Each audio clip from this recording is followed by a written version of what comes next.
Some they call it functional alcoholism, but if you know anything about Ben, he's got vision with precision, microphones and a tinkle of derision. You're about to hear what beer can be. It's time for Barley and Me.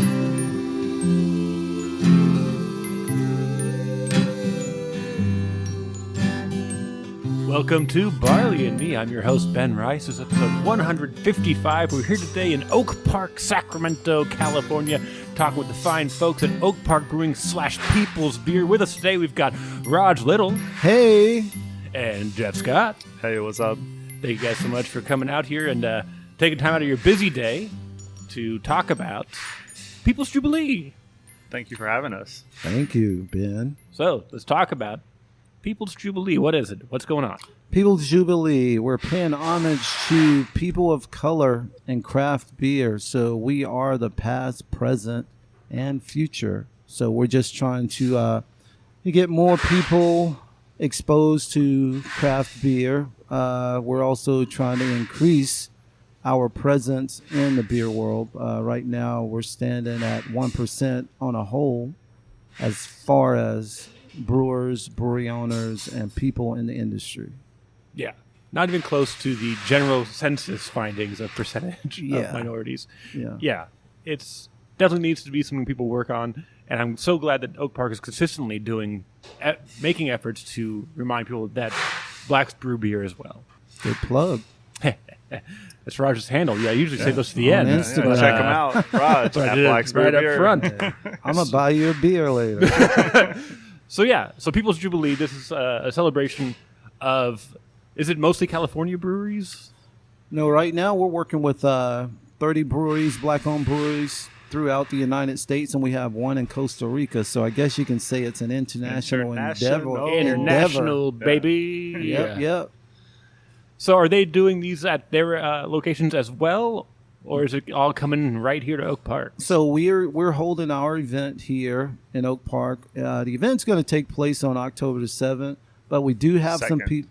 Yeah, October the 2nd. October the 2nd, number 2. Saturday, Thanks, October Geoff. 2nd. Yeah. And, we're holding our event here, so we're going to have at least 4 to 5 breweries here. We're going to do a mini brew festival or beer festival. And the other breweries across the United States, they're either going to do their own event or they're going to team up and do events. So we're all going to push together and just try to educate people on black people in the industry and the history of beer. And you recently bought out the rights to People's Beer. Is Yeah, that we correct? have the rights to the People's Beer brand. And we're slowly expanding on it. So a couple months ago for Juneteenth, we released the People's IPA, which it was received really well. And we're definitely looking to push that beer and also expand down the line. Yeah, so tell us about People's Beer a little bit. So People's Beer. People's Beer, it was actually owned by 2 German guys in the early 1900s. They ended up selling the brewery to Mr. Ted Mack Sr.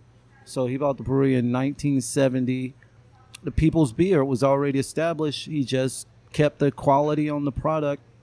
He kept pushing. Of course, he had some, encounters, good and bad.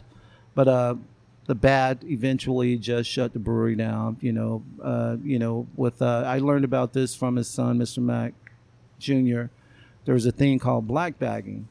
So basically, shelf space, if the big 3 didn't want you on the shelf space, you get black bagged. Or if an owner of the establishment didn't want you beer, you get black bagged. So it's basically, we don't want you, so we don't have shelf space for you.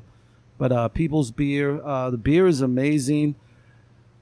We replicated the beer. We got the recipe. It was a super simple recipe, but we ended up, brewing that beer 50 years after the closing of People's Beer, but the recipe was about 100 years old. So we had an opportunity to have the yeast propagated or whatever they did. They brought it back to life.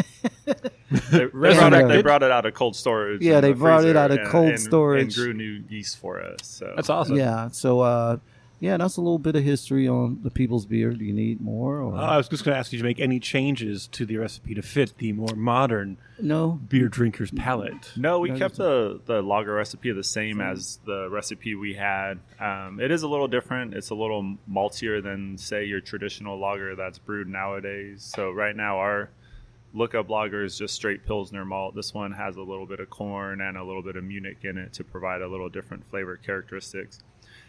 Which was more traditional back in the day. It's delicious. It still tastes so good. Yep. I'm like, I would have bought this in 1970 back when I was negative 12 years old. I still buy that. Yeah. 1970? I was -7. All right. Yeah. Yeah. I was fresh out. Fresh out. Also part of the People's Jubilee is the Brew Your Story. Now, tell me a little bit about that, though. So, Brew Your Story. Tell your story. If you don't, somebody else will.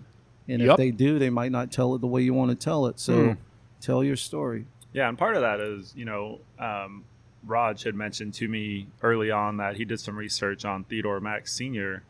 and he saw this a while ago on the internet, and then all of a sudden it was gone, right? Mm-hmm. So ultimately, we need to put the information out there that we want about ourselves and tell our own story. And so how are you guys telling your story for People's Jubilee? Yeah, that's a good question. So obviously, we're paying homage to the ancestor. Mr. Mack passed away a few years ago.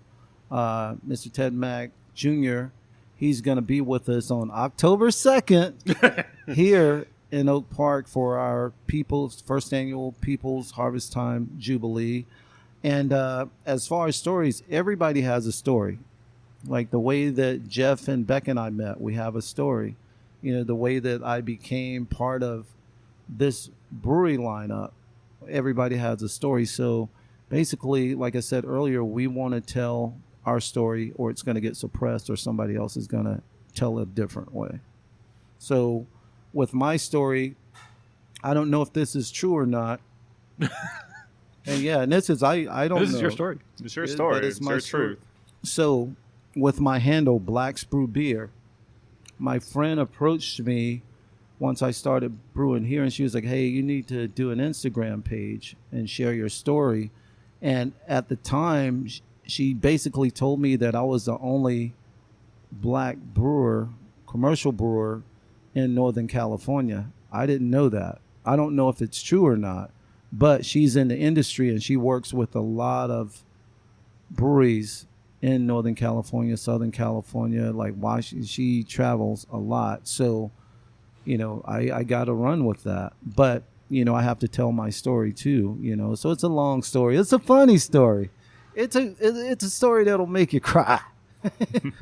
It's a story that'll make you drink good beer, So, but yeah, man, my story's simple and straightforward. We can talk more about it. If you want to, it would be good to get Rodg's story out there. This is if you want to retain your story, that's kind of what Barley Me has always kind of been about, is the fascinating stories behind beer. I don't really care about the process. You can go to any podcast in the world to figure out how to make beer. You can go to, you can listen to a podcast from NPR. Yeah. They probably got one about how to make beer, but I'm like, no. You can find that elsewhere. This is retaining stories. I'm a big fan of history and like the forgotten stories of beer. Okay. So there's no better place. Okay. Barley Me episode. So I can just say it like this. Yeah. I was born on a river. No, these are jokes. No, so the way that I got into craft beer, I toured a lot with my band. I had my first beer when I was 23. Okay. So it was a Guinness. It had flavor. So my buddies, they were drinking like Pabst, Bud Light, Miller Lite, blah, blah, blah, blah. It didn't appeal to my palate, So I was always looking for flavor. Eventually I found beers like Downtown Brown. Downtown Brown, that's a great one. And Browns are one of my favorite styles of beer. That was the first beer you brewed here at Oak Park. Yep. The Dewey Brown, a.k.a. Doo-doo. Yeah.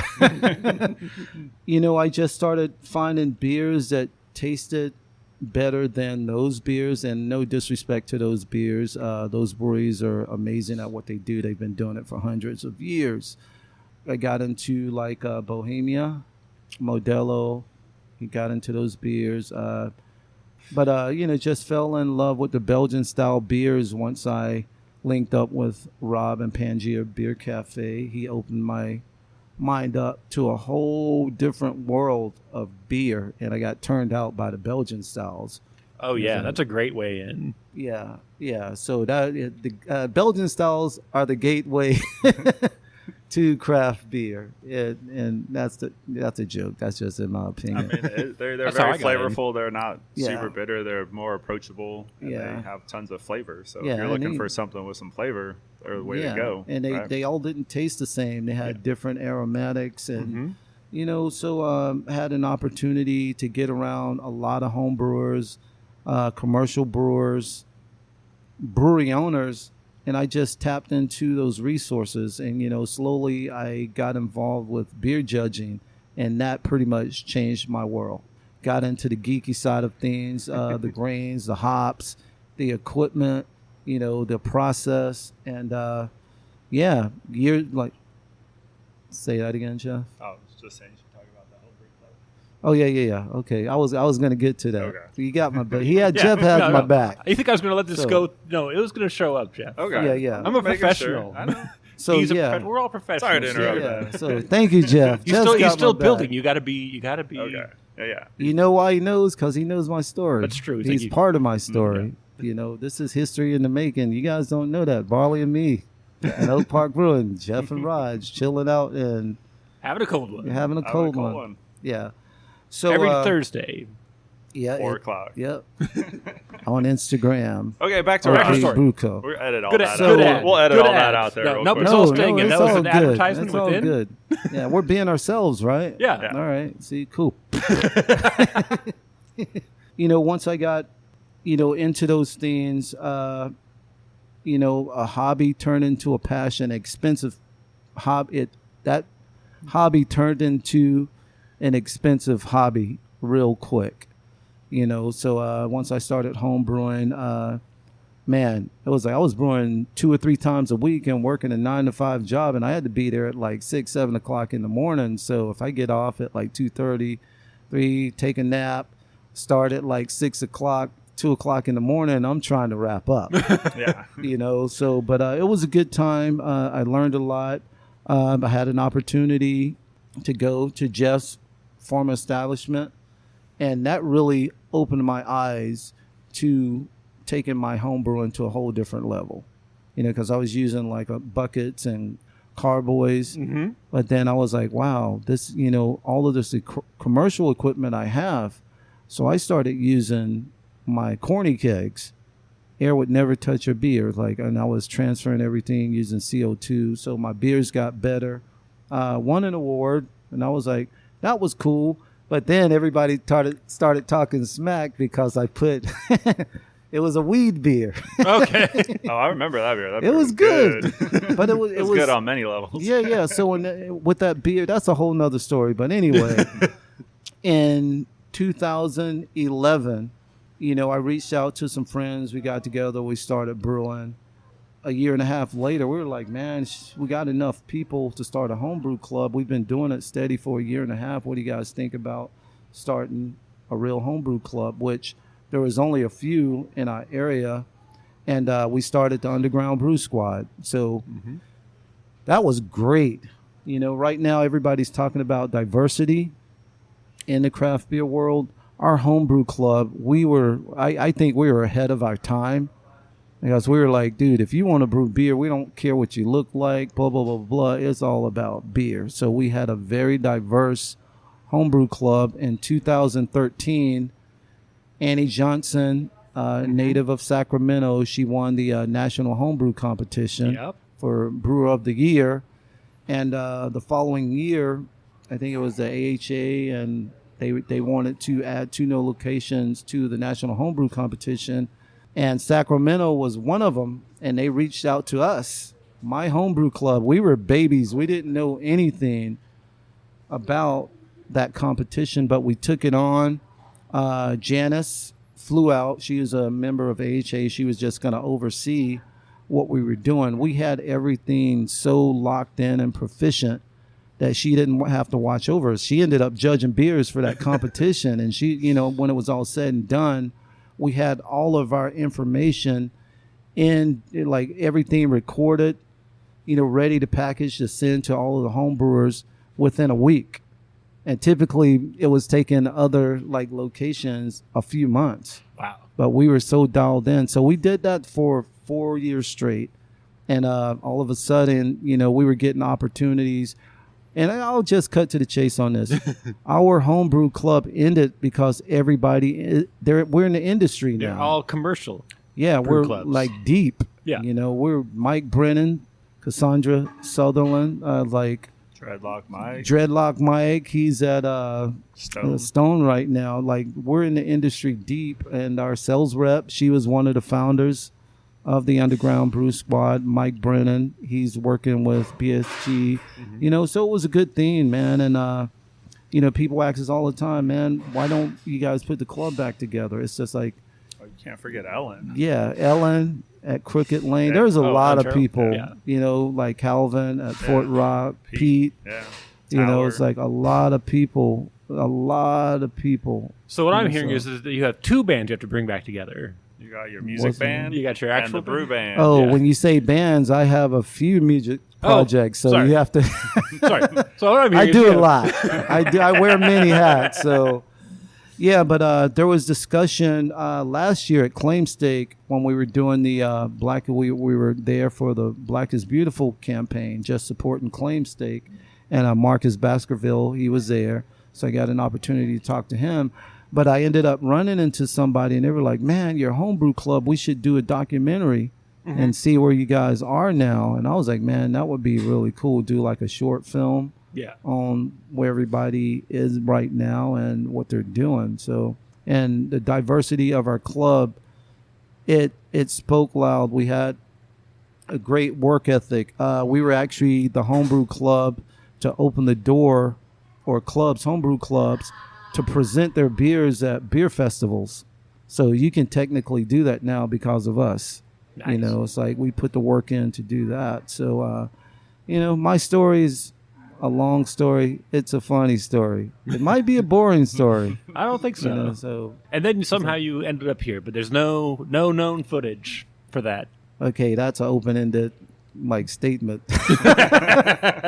We got footage. You want some footage? I can show you me. We got about flushing. 40 episodes of Chill and Have a Cold One. Yeah. So no, but yeah, that's what we can move forward and we can talk about that in a bit. But yeah, let's get some questions in for Geoff. He has a story too. Oh, do you? Is that kind true? of. Yeah. I mean, we all have a story, right? Yeah, we all have a story, I guess. Do you want to hear my story? I guess. Let's hear it. It is. Hey, a lot of people have heard my story already, but it's not often that I curse, but when I get the opportunity to do so, I use that opportunity. So, fuck yeah, we want to hear your story. Thanks, Ben Wise.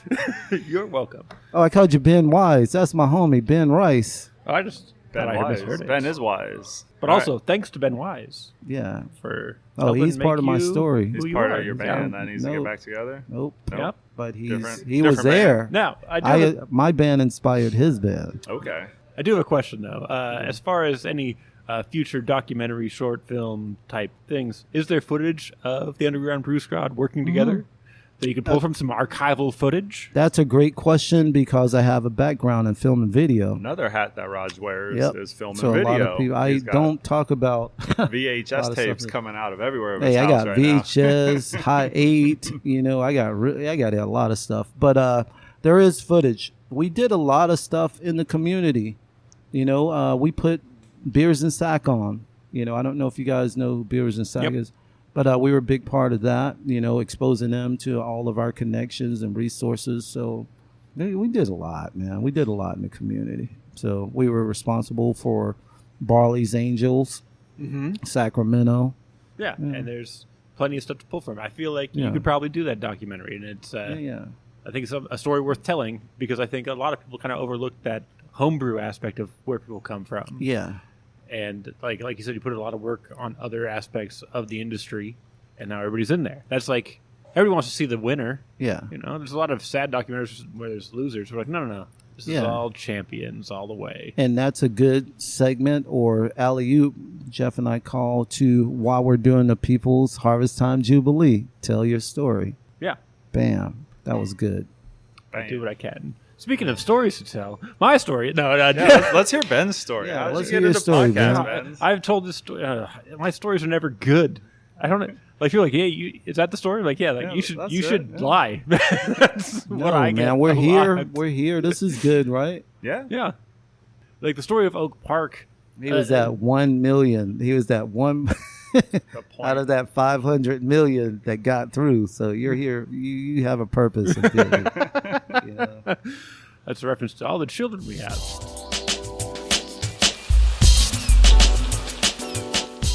So we're telling stories. Oak Park Brewing has a story. Geoff Scott has a story. Yes. There's a stories. There's all stories, over the and they place. sometimes intersect, and they circle back upon each other. Yes. The neighborhood has a story. Everything has a story. But anyway, the point is, Geoff, what's your story? You can go back and listen to previous episodes. Geoff's told a little bit of his story here and there. Started homebrewing probably back in like 2005. My first homebrew was a red ale. One of those ones you buy the bag full of grain and you dunk it in your little pot on the stove and you make it happen. Called brewing a bag or whatever nowadays.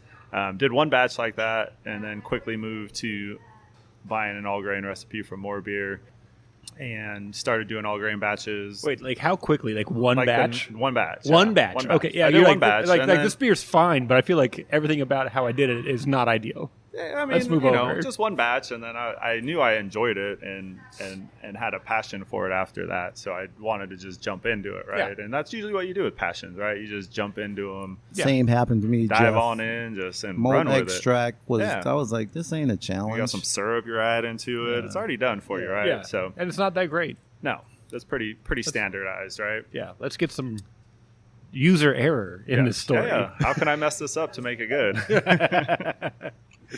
So ultimately did that for 5 or 6 years. 2011 started another brewery in Sacramento, which went really well. And then in about 2018 parted ways with that brewery. We had some interactions with Rodg. We ran into him at the Oak Park Homebrew Club one day, believe it or not. So bring it all back to Oak Park, right? So he was at an event at Oak Park Homebrew Club with the previous owners of the Oak Park Brewing Company. He was the first one that came out and talked to Becca and I, and super cool guy. We instantly became friends, had some beers. He ended up working with us at the other brewery on some music projects. And like he said, he came in, learned some commercial brewing processes that helped him elevate his homebrew game. And I'd recommend that for any home brewer out there. If you have a local commercial brewery by you and you really are passionate about homebrewing, just stop in, ask, hang out, just shadow them for a day if they'll let you. Because there's a lot of things now, if I were to go back in homebrew, I would do 108. I would do completely different, right? Like it would be a whole different process, different equipment. But you don't know what you don't. You don't know until you only know what you know. Exactly. Yeah. And you never know what you don't know. Yes. And so parted ways back in 2018. That's a whole different story. But anyways, I got approached by the ownership group here. My wife and I got approached by them to kind of run the beer program at Oak Park Brewing Company. And so the old Oak Park Brewing Company went out of business right around that time, 2017 or so. And so this new ownership group decided to reopen it, and they asked my wife and I to come in and run the beer program here. So we opened, we just had our 2-year anniversary, so we opened in September-ish 2019. Spent a whole lot of time cleaning the place up, redoing things, cleaning the brew house, cleaning all the tanks, and getting it to the level that I wanted it. And Rodg was our first hire on the brewing side of things, and it's been a whole lot of fun ever since. So we've just been plugging away. You'll never catch us, Rodg. Sorry, we had to pause for a selfie. Yeah. Look, somebody here has to be professional about the promotional aspect of this podcast, and it's not going to be me. We got to document it. We got to tell our story. Remember that time when we were with Ben and we did the episode on... Here's a picture of it. Yeah. So, fast forward. We're here today. Yep. September 21st, my wife's birthday. Yeah. Happy birthday, Becca. Mama drinking beer. Yeah. She'll be drinking later a beer on. later today. Yep. How's that story work? What story? You and Becca. How did we meet? Yeah, let's do it. It's a good story. Okay. Yeah. That's a good story. It's a good You story. know, I'm eating. It's a good story. It's a okay. So we both ended up going to UC Davis. You know, when I was in junior college, I was kind of a slacker. I'm not gonna lie. Like I played baseball. Didn't really The laziest sport. Didn't really care about school. Hey, watch what you say. I'm baseball too. I also love Didn't baseball. really care about school. I ended up having a couple I didn't care scholarships about school to, either. couple scholarships to schools in the Northern California, Southern California area. But we ended up going to Italy that summer with my family, and I didn't commit to any of the schools, right? And we were there for a little over a month. And then when I got back, all of the scholarships were gone, right? So that's my slacking part for not Were you a understanding. pitcher or a first baseman or both? Pitcher. In junior college, straight pitching. No, Okay. no more I just wanted to check. crossover in that level. I'm like, this is the only things he could have played. In high school, I played every position except catcher. So, yeah. The hardest workers, of course. Yeah, of course. Yeah. So I ended up reaching out to our coach, our junior varsity coach, and he coached at UC Davis. He was the pitching coach there. So he said, yeah, come on out. Met with him, met with the team. And then the next day I was going to Davis. So that was how I got into UC Davis, which ultimately worked out for me in the long run because that's where I met my wife, Becca. You know, they did a documentary film on that, right? Called The Varsity Blues. Yeah. Hey, some of us, you know, she worked really hard to get in there, and I happened to play baseball. So, but anyways, back to our story on how we met. So, my beer story is probably a little different than Rodg's. I started drinking at a ripe old age of about 15. You know, started with that Mickey's, the Still Reserve, all that stuff. You know, Mad Dog 2020 was thrown in there quite a bit. But then in college, me and some friends were walking home from the bar one night after drinking Bud Light all night. There's Very responsible. Yes, we're walking home. We're responsible. There's three of us. And we walk past this house, and there's three girls in there playing Trivial Pursuit. This is like 2 a.m. How did you know they were playing Trivia Pursuit? Well, when we went in there, we figured it out. Okay, Right? that's don't leave that out, Geoff. So we walk by, 3 ladies in the house, you know, and there's 3 of us. So we knocked on the door. They invited us in. We ended up playing Trivial Pursuit. And I was like, I'm on her team, and obviously pointed to my wife, Becca. And that was how we met. And then the next day, we were hanging out, and she was drinking Downtown Brown. And then I tried some of that for the first time, and I was like, dang, that beer's got flavor. So in essence, Mama drinking beer got me into craft beer. She showed you the light. She did. She showed me the way. Yeah. Nice.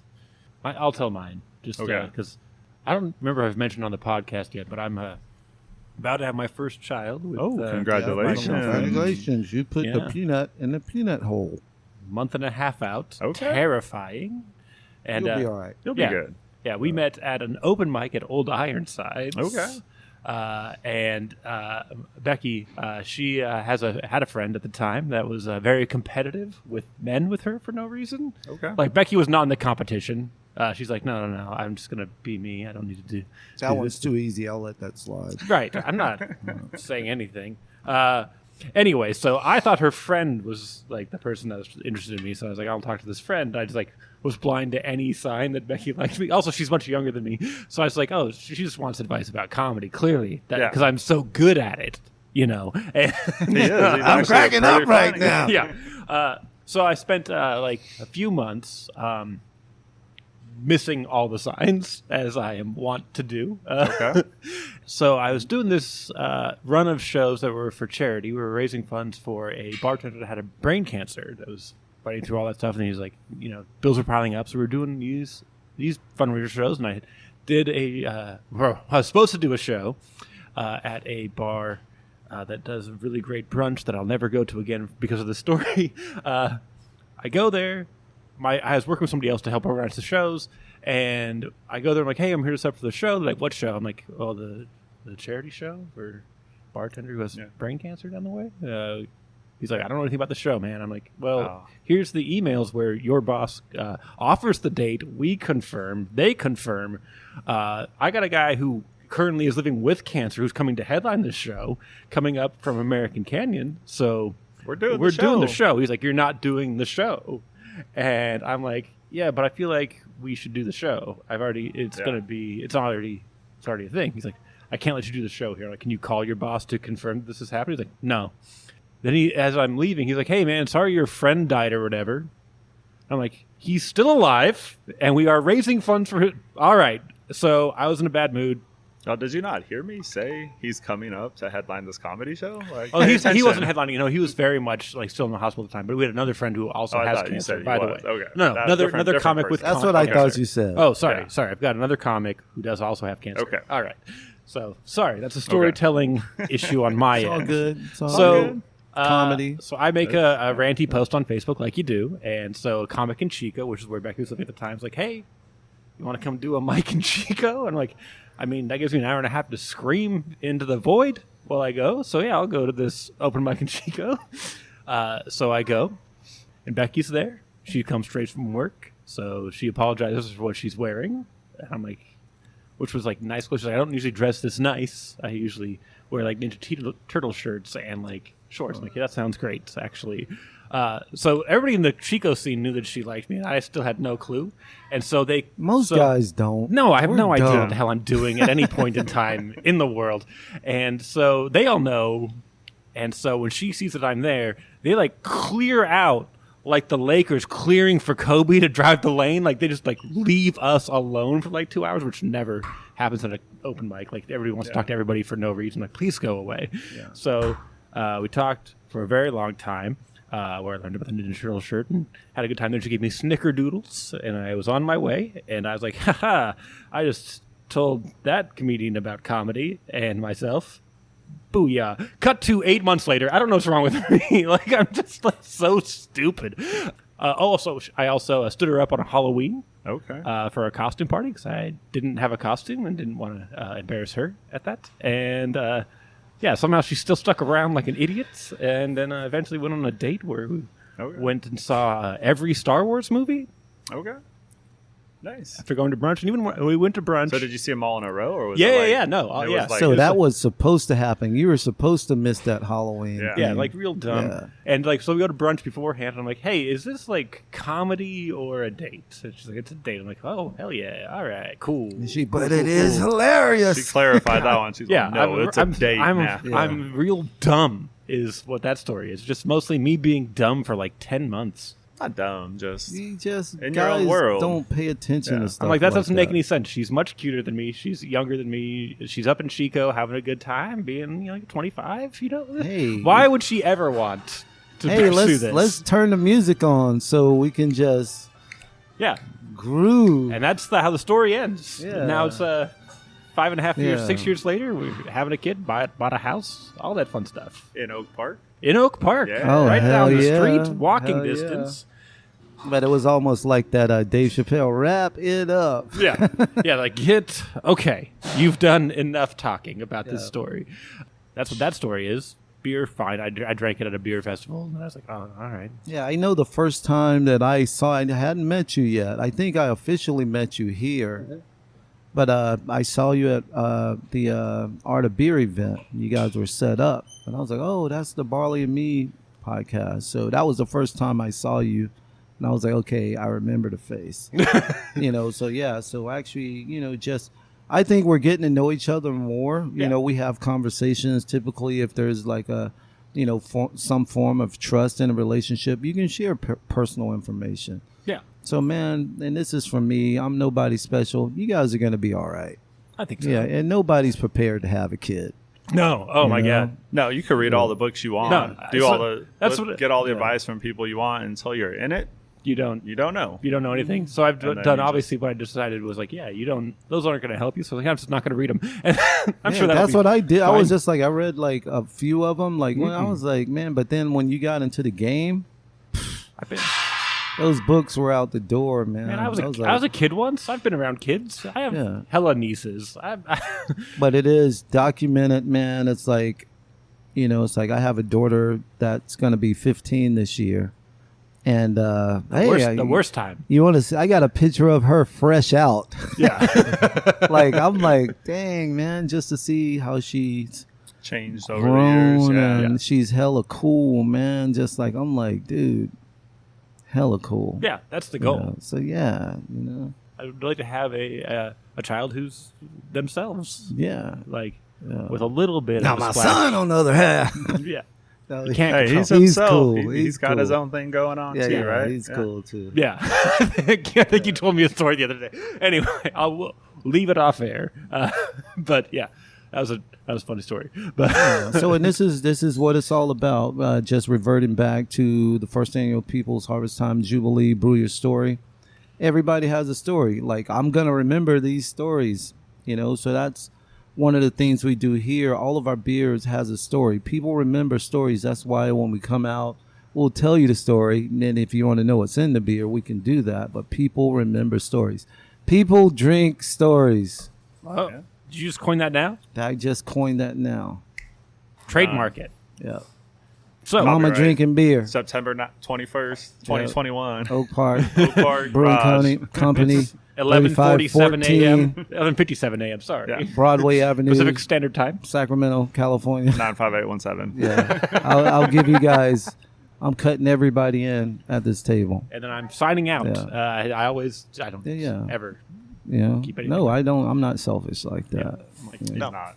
Selling Not my at share. all. How do I do that? I'm just on record now. 11:58 a.m. I'm out, but only because I out on everything I've ever pitched. All right. I like your radio voice too. Thank you. I know. Yeah, It's a good voice. I yeah. need to work on that. Oh I man, need to work on mine. You It's could be just- anywhere in the it's- world, but you're here with me now. Yeah, years and Barley years and of Me practice. Yeah. podcast. And I can't do it without having a microphone in front of me. Okay. So you should get a microphone and wear it on your neck Yeah, like Flavor so I'm Flav always has like a this- clock. Yeah. Because my So you real can always- voice is awful. You've got a good point. I also have a phone voice. It goes a little higher. It goes a little Well, do your higher. phone voice. I can't do that without a phone. It's got to be, and it's got to be my Oh. work phone. It's like a whole thing. And it can't be Call like me. a setup. Yeah.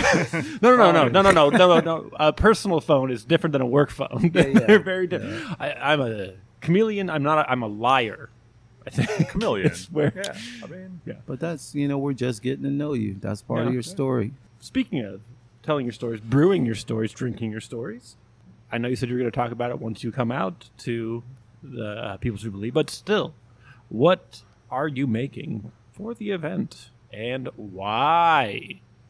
What story are you trying to tell with these beers, Raj? With the beer that we're brewing, we brewed a Imperial Pale Ale.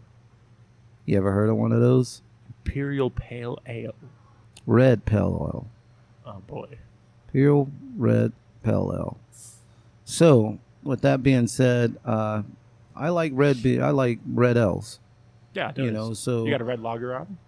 we have a red lager. Some people call it an amber. Yeah, if you had have not a- been eating a sandwich, you would have made a verbal acknowledgement of Jeff's choice of a red ale as his first home brew. Yeah, So we that's established what the I was character Yeah. as a person who loves He was listening to red beers. Yeah. he pays attention to us, Raj? Yeah. Wow. Hey. That's good. Good host. Good host. Yeah. So we've established that you love red beers, so you've got an Imperial Red Pale Ale. Yeah. So a lot of people don't know Is if it you Pale go Red in- Ale? It's an Imperial Red Ale. Yeah. Okay. Yeah. Yeah. But, just doing my research, and I got to thank Mr. Ron for shooting me information. Early on, he found out that I brewed beer. So he's like, man, the researcher. Like, he sent me information. Like, I was just like blown away. But the beers that were produced back in Mesopotamia or whatever it was called before it was Africa, a lot of the beers were brewed by the women, and they were red ales because of the wheat, the barley. It was a specific type of barley that they were growing, but all the beers were red. So, just red ales just taste really good to me. Like, and my favorite red ale is the Oscar Blues' Oh, good night. G Night. The Ah, G Night, man, that's one of my favorite Imperial red IPAs. Yeah. Super good beer. Yeah. So, Yeah. going back to my homebrew days, we had a homebrew day at our buddy's place.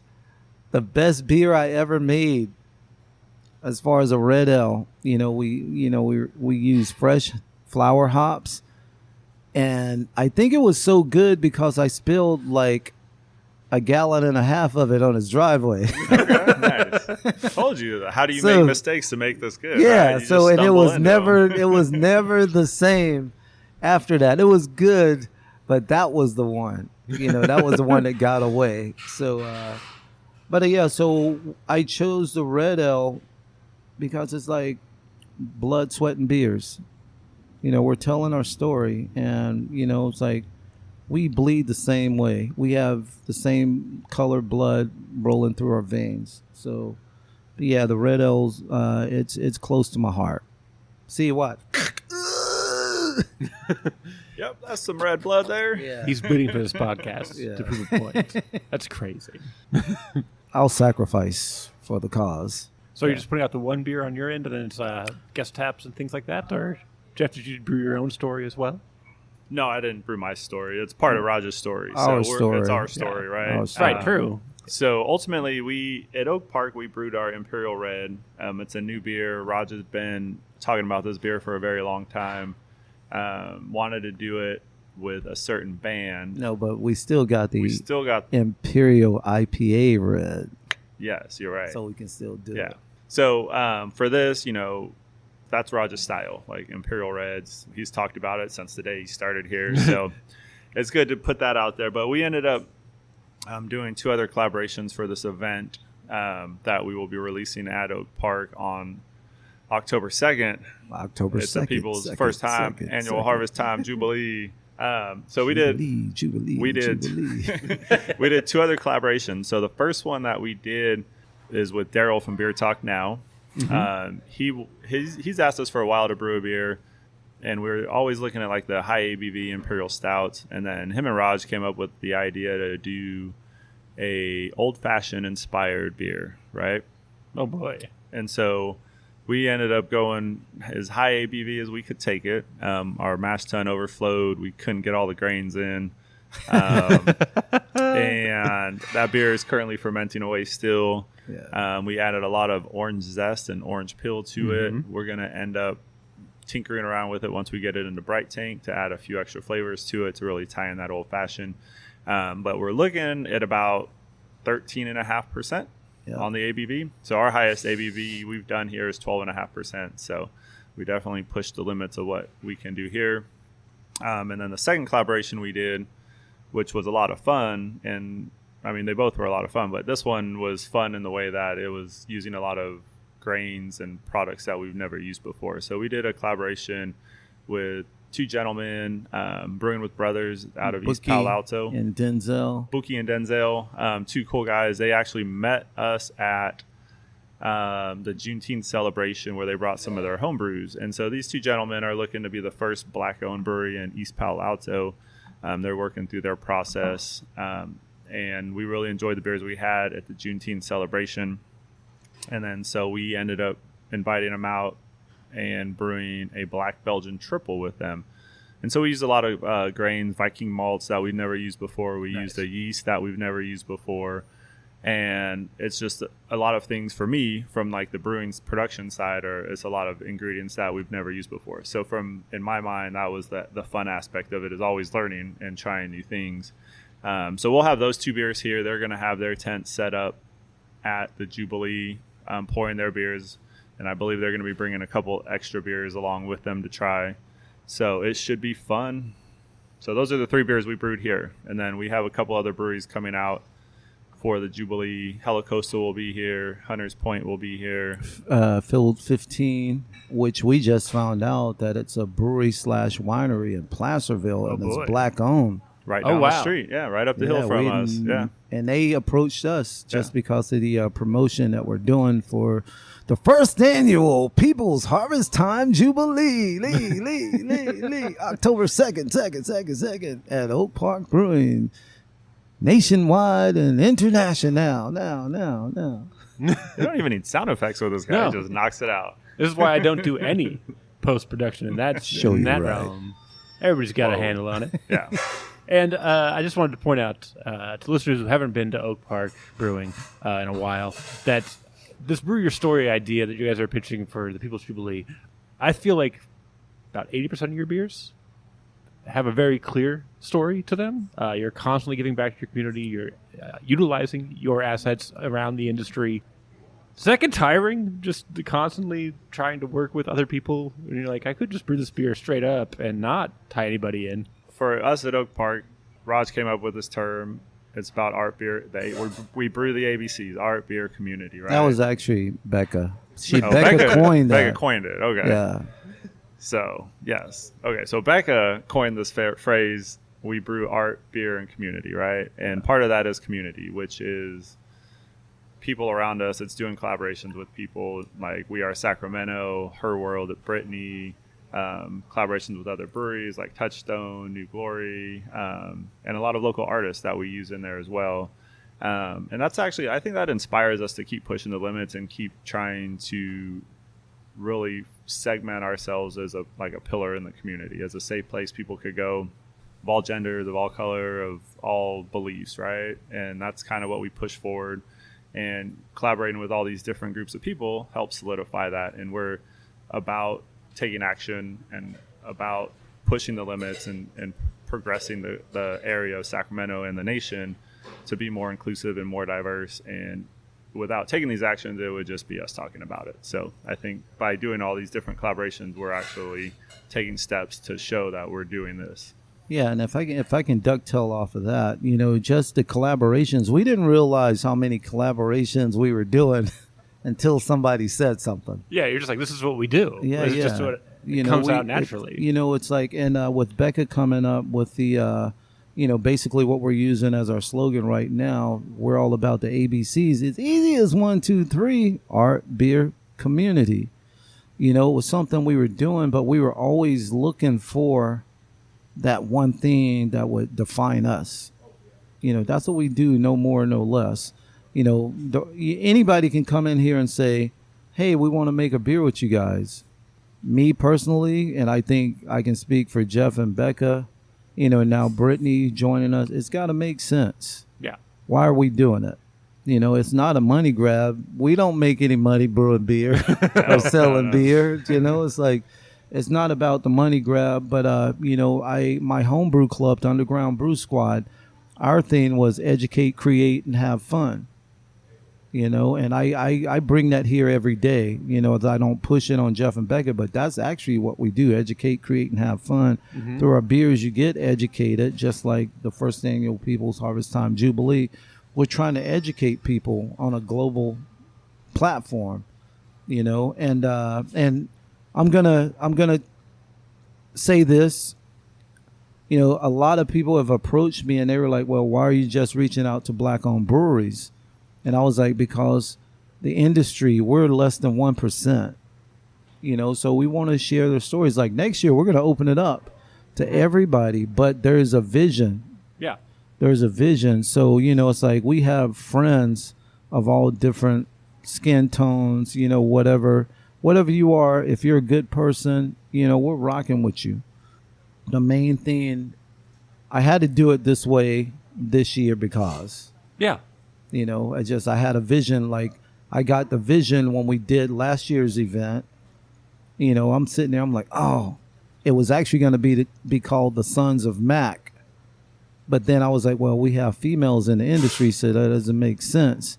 But then one day it hit me, the People's Harvest Time Jubilee, because it's all about sowing into people and reaping what you sow. That harvest time is like, hey, I paid it forward, just like all the home brewers that got me to where I am in the beer world. So I got to pay homage. Rob from Pangea Beer Cafe, he was the guy that turned me on to something different, and just all the people that I've come in contact with that have sowed into me. This is like paying it back. Yeah.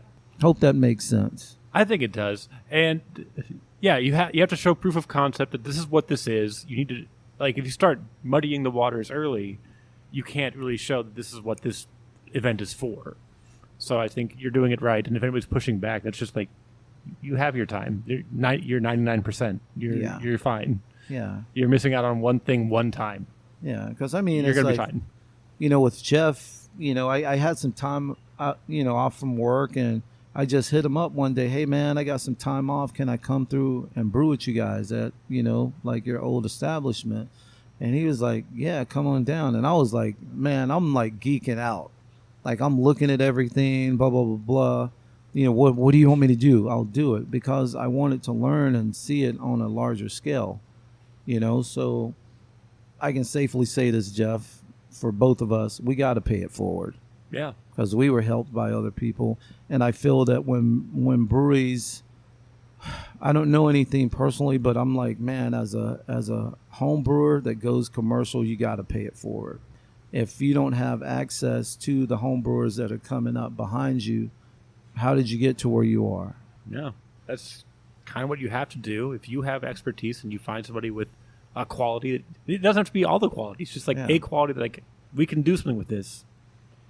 You owe it to maximize potential for others as well. Yeah, because we have this conversation about formal education versus hands-on. Hands-on being a home brewer, formal education, you go into a brew school or yada yada yada. And I always ask that question. Like, what's your experience? Like, if you have like a formal education, what are some of the pros and cons? But I know people that went to brewing school and you put them in a commercial environment and they quit. They know all the technical terms and all of that. But like, as far as hands-on, it's a deterrent. Because it's actually work. It's more physical work. Yeah, it's more manual labor. And, yep. We find that, and this is in my opinion, I know a lot of guys that graduated from a school, but they end up working with companies like Miller, Coors, and Anheuser-Busch. Yeah. And if they're brewing, they're just pushing buttons. Yep. As there's no hands-on. But I'm in the belief of, yeah, you can push those buttons, but what if something happens? Can you problem solve or solution seek like hands-on? It's really, have you seen this before? Do you know how to react to it? Yeah, yeah. And when you're doing it the craft beer way, yeah, there's always a problem. Like when your auger's tripping. When your auger is like pulsating in Yeah, a weird you're way like- in the morning, and you're like, that's not right. That doesn't sound right. What's going on? Why is it shooting grain out in like every 2 or 3 seconds? I'm like, well, I'll just flip the switch and see what happens. Yeah. Turn it off, turn it back on. Yeah, but then we didn't have an issue after that. Yeah. Yeah. Yeah, we'll see. Yeah. You keep an eye on it. Yeah. It's that's been what acting you're funny doing. the last couple of weeks. So, Yeah. Dude, that was me. I didn't close the, what do you call it? The trap. The trap was closed. Yeah. I closed it. Yeah, and I which didn't is know he something closed we it. don't normally do. So I closed it. And didn't then let we turned Rodg the know. mill and the auger on, and then And I'm just like, compacted it. So because it had nowhere to go. But Yeah. yeah. so, but we'll be all right. Yeah, all right. That's it. Worst case, we buy a new auger. Yeah. Or we can just throw everything in the mill and carry it by hand. Nah, Yeah. I've done that once in the plastic bins, and it's no fun. So yeah. Speaking of bins, we're going to throw it back to Ben. Oh, God, I don't want to Yeah. do that. Oh, God. This is the worst part. Sorry, I was just like, I'm getting all these alerts on my phone because I'm having my basement converted into a home office. And I need to put okay. electricity in. And I was like, Okay. am I like, do I have to leave? Do I have to go pay somebody? Oh, God. Yeah. And no, not yet. So Okay. Yeah. just a lot of people doing electrical work, moving in and out of my house. I'm getting all these alerts on my security system. Okay. Yeah. So everything's fine. Everything's fine. Everything's fine. So far. You'll be all right. Just Be all right. big switch. you Anyway, need so another beer, Ben? I mean, I'm not gonna say that I didn't start looking at that ABC beer once you started talking and about I'll let you know this. That's our 2nd anniversary beer. So with that beer, we took our eyes off ourselves and we put all the people that support us heavy. We took their pictures and put it on a can. So it was about like 20, 30 people. 30 some odd photos Yeah. from Instagram. Yeah. People who've tagged us and promoted us and Yeah, and helped us out. It's crazy because when people come in and they're like, "Oh, I'm on the my face label," is on blah. the can. It's a good feeling, man. So take your eyes off yourself and pay. Pay it pay forward. for it. Yep. Yeah. Let's And give I'll it have a second. beer this time. Okay. Oh, Yeah, I'm all ready. right. That he's been doing coffee this whole time. I've been I just want working to and reveal doing coffee. the And secret of this beer podcast. Sometimes is it's to have a coffee, beer. Yeah. Yeah. and you're not the first. Sometimes won't when be you the have last. 3 kids, Ben, you need coffee. Sometimes when you're a human being, you need coffee. I didn't drink any caffeine until I had kids. Really? Yeah. So I'm going to start doubling up. Is You that might what's gonna have happen? to. Oh boy. You All might right. have to. I'm just giving. That's my Well, word of advice: is keep plenty of fortunately- caffeine in your house when you have kids. Oh, I have so much of it. Fortunately, I met this guy. He like works for like Simply Roots. I think he like owns it or something. Yeah, Yeah, Ryan. hey, Ryan. So yeah, we I got know it. Ryan. So yeah. I've got some coffee lying Okay, around. nice. I know some coffee people, roasters. yeah. We Yeah. I think we made a joke. I don't remember if it was on air or off air about it. It's not coffee in me. I'm like, well, a lot of coffee roasters are coming up. And Yeah. they're putting their coffee in beers. Yep. Yeah. So it's slowly but surely become a thing like maybe I'll do a coffee month. Oh. So, you know. I mean, that was something that we did 2 years ago. I didn't know anything about coffee, but we had an artist, Jupiter. The artist approached us to do a collaboration with him because he created this piece of artwork, but he wanted to do a coffee stout. Mm-hmm. So, we sat down and talked about it. So what do you want in this beer? Blah, blah, blah, blah. He was like, man, you guys can do whatever. It just has to be a coffee stout. So he gave us leeway to do what we did for that beer. Yeah. I didn't know anything about coffee, but Jupiter worked at Pachamama. Okay. And their story's amazing. So if you can, go check out Pachamama Coffee. Incredible story. But we didn't know what coffee we wanted to use. I didn't know anything about coffee, so they did a presentation, like a 30-minute presentation on 3 coffees, how it's roasted, how you're supposed to pour it and drink it, yada, yada, yada. And from that 30 minutes of education, I knew exactly which beer I would use or which coffee I would use in that beer. So I came back to the brewery and I was like, Geoff, man, I'm going to give you the same exact, it's like a presentation that they gave me. Nice. And I want you to let me know which coffee you would use in this beer. I did it. We picked the same coffee. Yeah. So, and I got to shout out Pachamama. The presentation was amazing because I learned something. Now I know how to drink coffee. Coffee doesn't have to be 240 degrees. Yeah. So I learned, and just the way they roasted it, how they harvest it, blah, blah, blah. 30 minutes of learning, it impacted my life. Thank you, sir. So. Yeah. It doesn't take a lot of time to become, knowledgeable about a topic. Can I get a shorty of the strong ale? Sorry, Ben. Geoff brought Ben a beer and got himself a beer, and he didn't bring me a beer. Nothing for Rodg. It's not often that I curse on podcasts. I was coming over to ask you what you wanted. When I get an opportunity, to make sure I got you something you it. wanted to drink. Here, you could drink my Oak Park IPA if you want. No. This smells delicious. Oh, wait till you taste it. That's the community. Thank you, Jessica. Cheers it up. Salud. Cheers. Oh, yeah. That's nice. Tasty, right? Yeah. Yeah, they were killing it at the Brew Festival. Yeah, I believe that. Whew, it's good, man. Yeah, easy. Easy drinking, too. Yeah, so, Ben, if you're going to do coffee, I think I haven't there's seen plenty many. Of roasters around. Yeah, I haven't seen many. Yeah, Simply Roost talked to me. And then somebody, like the next day or that night, somebody else. We got Old Soul. Yeah. And so it's just like, I think 3 coffee roasters hit me up in a day. I'm like, oh, maybe I should do something about this. The world is telling me. Yeah. And that was months ago. So I'm not. No, from past history, it takes you about 10 months, right? And 10 months from when you had that conversation, you'll be ready to go. Because if I do something, like in my experience, if I think about something for a year, I'm going to do it, and it's going to happen. The only thing is, I don't know what the end result's going to be. No. You can't. You can but hope. I know I'm going to do it. If I think about it for a year, I know I'm going to do it, and the end result is it's not whatever what you think it it is the first time, for sure. Yeah. But I think that's a great idea, man. And, we have it on the table to bring an event back to the beer realm with coffee. Yeah. So that was given to us. Okay, so Ben's going to step away. So, Geoff. He's got to make a phone call. He's going to make a phone call. So, Geoff, what are you sipping on? I'm drinking some of that Oak Park IPA. All right. What's up with Oak Park? What's up with Oak Park IPA? Does it have a story behind it? Yeah, of course it's got a story behind it. Can you share that with us? Yeah, I'm using my on-air personality. Is that your radio voice right now? My radio voice. So tell us about it, Mr. Geoff P. Scott. When we opened Oak Park, I was really inspired by Revision's IPA, right?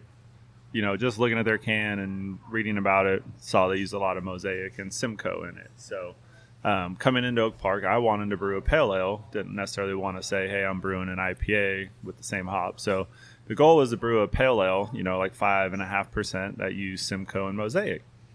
And this was the first beer I brewed here. After running it through and boiling and checking the gravity on it, it ended up being an IPA in gravity. So at that point, it was already too late to water it back and dilute it down to the 5.5%. So it ended up being Oak Park IPA instead of OPB Pale Ale. And so that is the beer that I wanted to make to drink, and it just kind of stuck at that 6.5% range because it tasted really good at that, and that's how I liked it. So it ran with it. So yeah. That's interesting, Mr. Geoff Scott. Yes. So what would allow that to happen? Being the first beer, I wasn't quite sure what our efficiency would be on our mash. So instead of the typical, home brewing, you're like 70% efficient with your sugar extraction. Commercially, like 80 to 85 is pretty good. 90's like pushing a little higher. So I was estimating like 80 to 85%, and we ended up being like 93% efficient on it. So that we extracted more sugars from the grain than I was expecting due to our mill. Okay, yeah. Efficiency. So I'm learning something here right now. So with the Oak Park IPA, where is that beer standing right now? Right in front of me in a pint glass. Okay, that's cool, and that's definitely true. I see it. So if I can see it, I believe it. Right there. Crystal clear. Yeah, in the retail market, how's the Oak Park IPA doing, Mr. Geoff Scott? I think it's doing pretty well. We can it. You can find it at a lot of your local grocery stores, your convenience stores. We also have it on draft at a lot of places. So we distribute with Sacramento Distribution Company down on Broadway, part of our community. They're 30 blocks away. They do a great job for us. And yeah, so check it out. Oak Park IPA, OPB IPA, out in the retail market. So this has been Rodg and Geoff. Oh, yeah. I'm back. Ben's back. We got to get back together. Yeah, Hold on. I noticed you were talking about proper promotion of your beer. I need to go check the brew again. I'll be right back. Well, that could have been a good skit. This conversation is for Rodg anyway. Okay, so what's peace up? out. All right, so you were talking about getting beers to market, and I think I'm going to stop this voice. It's a lot to keep in. No, it's really, and you can get our story because from coming, like being a home brewer coming into the commercial realm, I've learned a lot. Yeah. A lot of things that I didn't know. So, I mean, I'm transparent. What I wanted to say, excuse me, I've been drinking beers, is that the timing of the release of People's Beer, the re-release, came about right around COVID times. I feel like once bars are more comfortable being open, I think this beer is so good, the story is so enticing, and the Oak Park community, I think, will eat it up. I think the world will love this beer. I think it should be on every tap handle, taking over one major beer. If they've got Coors and Bud, it should take one of them. And I think that if you guys could match that production level for the local community, I think it would be gangbusters. Yeah, I think that's great, man. But one thing you got to realize with the bigger breweries, they have access to technology that we don't have. And space and resources. Yeah. They literally bought the resources. But I can share this story with you on the bringing the People's Beer back to life after 50 years. During COVID was in full effect. This business was definitely affected. But when we released that beer, there was a break in COVID. Mm-hmm.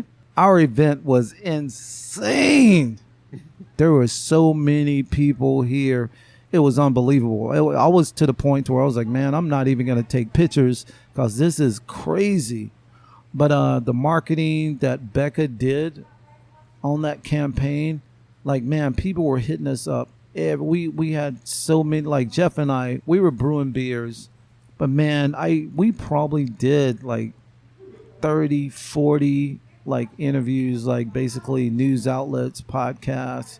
But it was a lot of work. But, it's like Becca put everything in place to where when it was time to do whatever, we were just there. That was a really big thing. The turnout we had, our side lot open, that was packed. The patio area on the other side of the building was packed. And to have Mr. Mac Jr.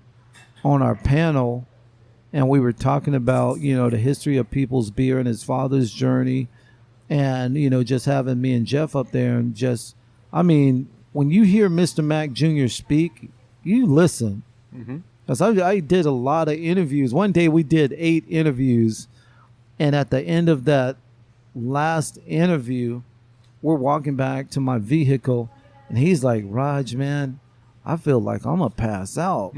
And I was just like, man, I'm tired too, but if you pass out, you're too big for me to carry, so you're going to have to do something, But I never really understood, like, just doing interviews all day. You get tired of talking, but you do it.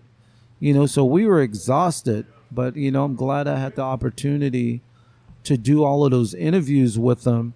And he was a trooper. There was one interview we went into, I was totally discarded. But when it all came down to it, Mr. Mac was like, well, he can tell you all of that. And I was like, yeah, I ain't here for looks. Yeah. But then they were like, oh, okay, I'm, hitting them with like real information that Mr. Mac, couldn't answer. But it was a good experience, and he has a powerful speaking voice, so I can only imagine what his dad's voice sounded like, because he has one of those voices, like when he opens his mouth, you listen. You have to listen. I find myself on my edge of, like on the edge of my seat when he's speaking, and he's speaking truth. He's speaking his dad's journey, and he was there, with the People's Brewing Company endeavor. Everything happens for a reason. COVID let up, and our People's Beer release was phenomenal. Yeah. So that's one of our beers that's out and about. I can say that's one of our flagship beers. The Oak Park IPA is a flagship beer, and also the Mystic Cloud. But, we typically try to throw like a rotating, beer in the mix. But those 3 beers are moving really well.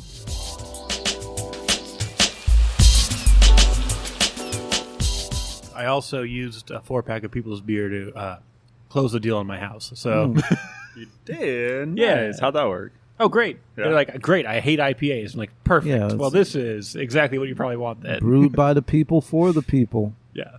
Congratulations on that. Yeah. So now you're tied to my story as well. Yeah. So when your kid more comes ways into than one, right? Yeah, so many yeah. ways. It's embarrassing. How many so when your kid ways. comes into the world, and you guys Right. know if it's a First- boy or a girl. It's a girl. All right. So when she pops out, the First doctor's gonna pint, be like, right "Look, away." it's a bouncing baby pack of People's Lager." Yeah. Yeah. It's like, soon. No, I can't wait to That's gonna be from us. teach her to We'll love set it beer responsibly. That's going to be fun. Responsibly, yes. Yeah. Are you doing that? Are you like, hey, just taste a taste? This is what you're getting here? Or are you like, no, you wait till you're 21? That's a good question. My daughter, she's tasted beer. She doesn't dislike it, but she's just young. She's like, whatever. Oh, yeah. You All know? my kids have tried beer. They've tasted it. Obviously, they haven't drank much of it. But Yeah. like, here, this is what Daddy does. Daddy makes beer. Try it. Yeah. This is what it tastes like. And But- This is what's in it. This is what you should be getting out of it. Yeah. And, Oh, I if told you hate my- it, it's totally fine. Your palate's not there you know, anyway. I gave the first sip was like a 9.5% Oh, bitter man. double IPA. So they'd be like, "Oh, that's garbage." Yeah, keep them Yeah. away. Yeah, like, I don't ever want to drink beer again. Put this in- time off a little in bit this, longer. This is the information that I gave to my daughter. My daughter's like, she's a beautiful young woman, but I definitely had to break it down to her in beer terms. I was like, hey, if you're going out with a guy and he ain't drinking, if he doesn't know what Trappist beers are, Don't go out with them. don't go out with him. I was like, if you go somewhere and you're drinking Chimay and he doesn't know what Chimay is, keep it moving. Well, know, there was so- a time when... and that's just humor. And Yeah. But, yes, you know, but there was a so- time when Jeff Scott didn't know what a downtown brown was, And, Yeah. Yeah. and if he'd been See, discarded... she could educate him. She could buy him a if he'd have been Chimay. discarded... Yeah, Because but of that. he I was know. ready and willing. Yeah. But like, if Oh, you they were go with rejecting it. I see. Yeah, Okay, see that what makes I'm She saying? said, "Hey, try the Chimay," and the See, dude's like, if "No, you I ain't don't down want with the that." brown, you ain't gonna be around. In my opinion, man, like, I love the beer culture. It's like you can sit around, like, and I gotta edify Pangea Beer Cafe and Rob. Like, man, we were there in the beginning. We built that, and that's part of my legacy. But, like, I met so many people there that I'm friends with now. Like, we would post up. We had a certain spot at the bar that, like, when we rolled up, people would move and let us sit down because that's their spot. That's our spot.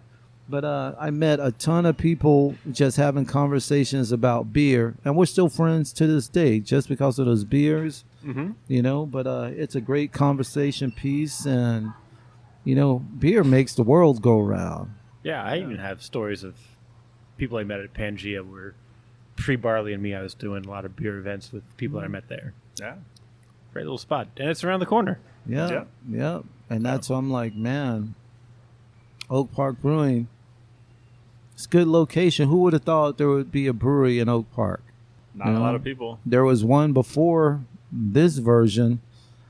Could have been amazing, but in my opinion, poor management and everything happens for a reason, right? That's why we're here today. Because of what happened in the past. So So, and that's something we deal with. I was at a beer festival, and actually Geoff was at one the week before. I was at one this past weekend. And, we still deal with a little bit of the stigma of keeping the name. Mm-hmm. But there's a reason to keep the name. There's a reason. Obviously. Yes. Yeah. And you can listen to episode whatever number we did years 107, maybe. Sure. That sounds, I don't know, somewhere in that area. Yeah. But yeah, it's like, it's like just to see our edification at the beer event that I was at. I mean, dude, our line was crazy. We're like probably on a line of breweries in our row. There was probably about 14 or 15, but our line never stopped. As far as like volunteers when it comes to Oak Park Brewing Company, I'm like, they don't know our story. Mm-hmm. So, I'm like, no, we got this. Because you're going to have those people that come up that dwell on the old ownership. Yep. And you got to know how to answer those questions. And if you got volunteers pouring your beer, they don't know what's going on. Yeah. So we're all about our brand. Yeah, you have to make sure you control that narrative. You got to tell our story, right? Hey. You got to tell our story. October 2nd. Yep. Nationwide, international. The first annual People's Harvest Time Jubilee. Be there. Be square. But how do we get there? Are there tickets? What do we do? That's a good question. What time does it start? Should I show up at 7 a.m.? Is there going to be a line? Should I expect a line? Is there going to be food? Do I need to get food? What's going on? Okay, so with the with our event here at Oak Park Brewing, the event starts at 2 p.m. It's going to go to 6. Right now, we have pre-sale tickets for $20. On Eventbrite. On Eventbrite, there's going to be a limited amount of tickets. They're going fast. So I recommend everybody, or I encourage everybody to get your tickets early. We're going to have entertainment. Of course, we have a full kitchen. We're also thinking about bringing in another food vendor. The entertainment's going to be off the chain. If you're not dancing, something's wrong. If you're not dancing, drink the 2121. You'll end up dancing. No. Drink the old-fashioned inspired beer. Yeah, that one, and the Belgian Black That's Triple. That's going to be a big beer, too. And all the beers that the other people... I mean, ours is going to be like 8.8%. Yeah. Imperial Red. But it's going to be a day of education, a day of tribute, a day of moving forward in the future, so, and that's going to be on an international level. So next year we're hoping to grow it bigger. Out of 90 breweries, we're working with 30 black-owned. Out of 90 black-owned breweries, we're working with 30, I think in thirds. Yeah. So that's a third. I'm like, that's okay, we're good. Yeah. But the breweries that couldn't participate this year, hopefully next year they can get on, and then we'll pay homage to like maybe like Marcus Baskerville with the Black is Beautiful campaign, maybe like Garrett Oliver with Brooklyn Brewing, so there's a lot of people out there putting in that work, man. But that's going to be one of our events that we're going to do on an annual basis. Even incremental growth is good, but exponential is better. That's why you pay it forward. Yeah. next year, those guys can go out and do their harvest time Jubilee. Yeah. You know, it doesn't have to be on the same day. Yeah. Yeah. Because it's harvest time, not harvest day. Yeah. There you go. I like it. I'm He pays attention. Yeah, I'm bringing that up at our meeting later this afternoon. Yeah. It's harvest time, Yeah. not And- harvest day. Yeah. If you get 30 this year and 60 next year and 90 the year after, well, it's like, are we done? No, of course we're not done, because No. hopefully with everything happening, and especially these events, there'll be more than 90 to talk to in 3 years. And that's, And that's where we want the exponential growth. yeah. And, like I said earlier, this is how I wanted it to do it this year, but I want to open it up and broaden it, because everybody has a story, man. Let's tell it right. Like, it's like, let's tell our stories right. And all that information that's been suppressed about brewing thousands of years ago, let's bring it to the forefront. I know it's out there. Yeah. I know it's out there. In fact, it's on the most recent episode of Barley Me before this one. Okay. What were you guys talking about? Women in beer. Oh, yeah. Women's history Yeah. beer. They were the original were brewers. starters, Yeah. Yeah. New book. A Woman's Places in the Brew House. Get 25% off using promo code Barley Me 25. All right, I might be there, man. So, and that's one reason we changed the name from. I was gonna originally call it, like I said earlier, I was gonna call it the Sons of Mac, but then my brain was like, well, they're female brewery owners, female brewers, and other females in the industry. So I was like, I got to come up with the right name, and then it just hit me. Like 8 months down the line. And I was like, because you remember this, because I was just writing, like Geoff was like, what are you doing? I was like, man, it's coming out. It's coming Right, out. And I it's did coming like out. 2 pages of whatever. I was like, okay. And I had been waiting for it, because I don't force things. If it's not there, it happens when it's supposed to happen. All right. We've talked about where to buy the tickets. Yes. Talked about the event. Talked about your stories. Let's find out if people want to hear more about your journey through beer and through life. Where can people find you guys online? You can find Oak Park Brewing Company at opbrewco.com or opbrewco. You can find out People's Jubilee at brewyourstory.com or on Instagram, Brew Your Story. You can hear my story at Geoff, GeoffPScott, Geoff P. Scott. Mama Drinking Beer at Mama Drinking Beer, and Mr. Rodg Little is at Black's Brew Beer, BLKS Brew Beer on Instagram, YouTube, Facebook, Twitter, and the content's there. There's going to be more. I'm new at this social media stuff. I hate it. So, Do you? but Yeah. yeah. And finally, we got one last one to plug: the People's Beer Company. Yeah, People's so Beer Co. on Instagram, yeah. www.peoplesbeerco.com. Yeah, we got And, a lot of different things going on, Yeah. don't we? Yeah, yeah. So it's not about us; it's about y'all. Y'all. Yeah. Out of curiosity, is People's Beer going to become its own thing at some point, where is it an offshoot, undershoot? What's going on? So the People's Beer Company right now is a brand of Oak Park Brewing Company. Okay. It is A subsidiary. Yes. So it is something we are producing here at Oak Park. I mean, obviously the goal Yeah. is to take it out to the world at a much larger scale, but right now it's still part of Oak Park Brewing Company. It is in its infancy. Yes. Yeah. Great.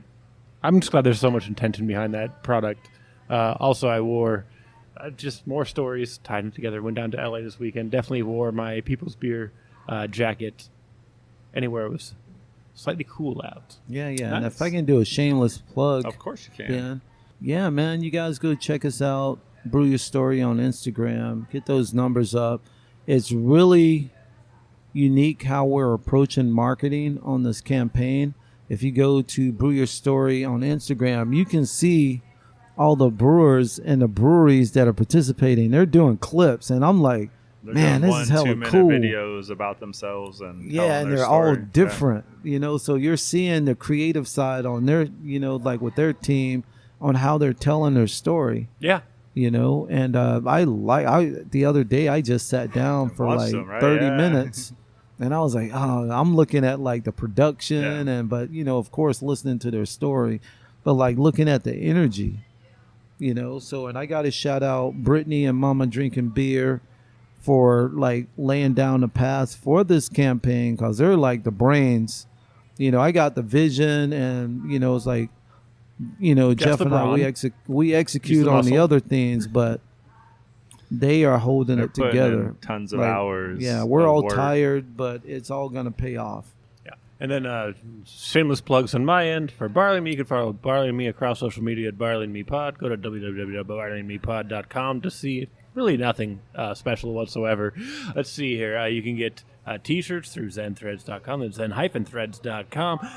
You can check out my basketball and beer podcast, Please Don't Responsibly, with my co-host Phil Webster. We're on hiatus because the NBA is on hiatus. That's how we do it. But it's very fun. We compare players to beers, teams to breweries, eras to styles. It's a whole thing. And then we recap what's going on. It's great. Let's see, what else am I doing? I also am Bengineering, a advice podcast with my girlfriend and her friend Tavi. So Becky Lynn and Tavi answering listener questions about life, liberty, pursuit of happiness. It's called It's Crazier in My Business. And, there's so much comedy around, and I'm so exhausted, and I'm about to have a baby. It's going to be worse than it's ever been. Yeah. And, but you host a comedy show, right? I host so many comedy shows. Don't forget, October 2nd, 2 to 6 p.m. 6 p.m. p.m. People's Harvest. Time. Jubilee.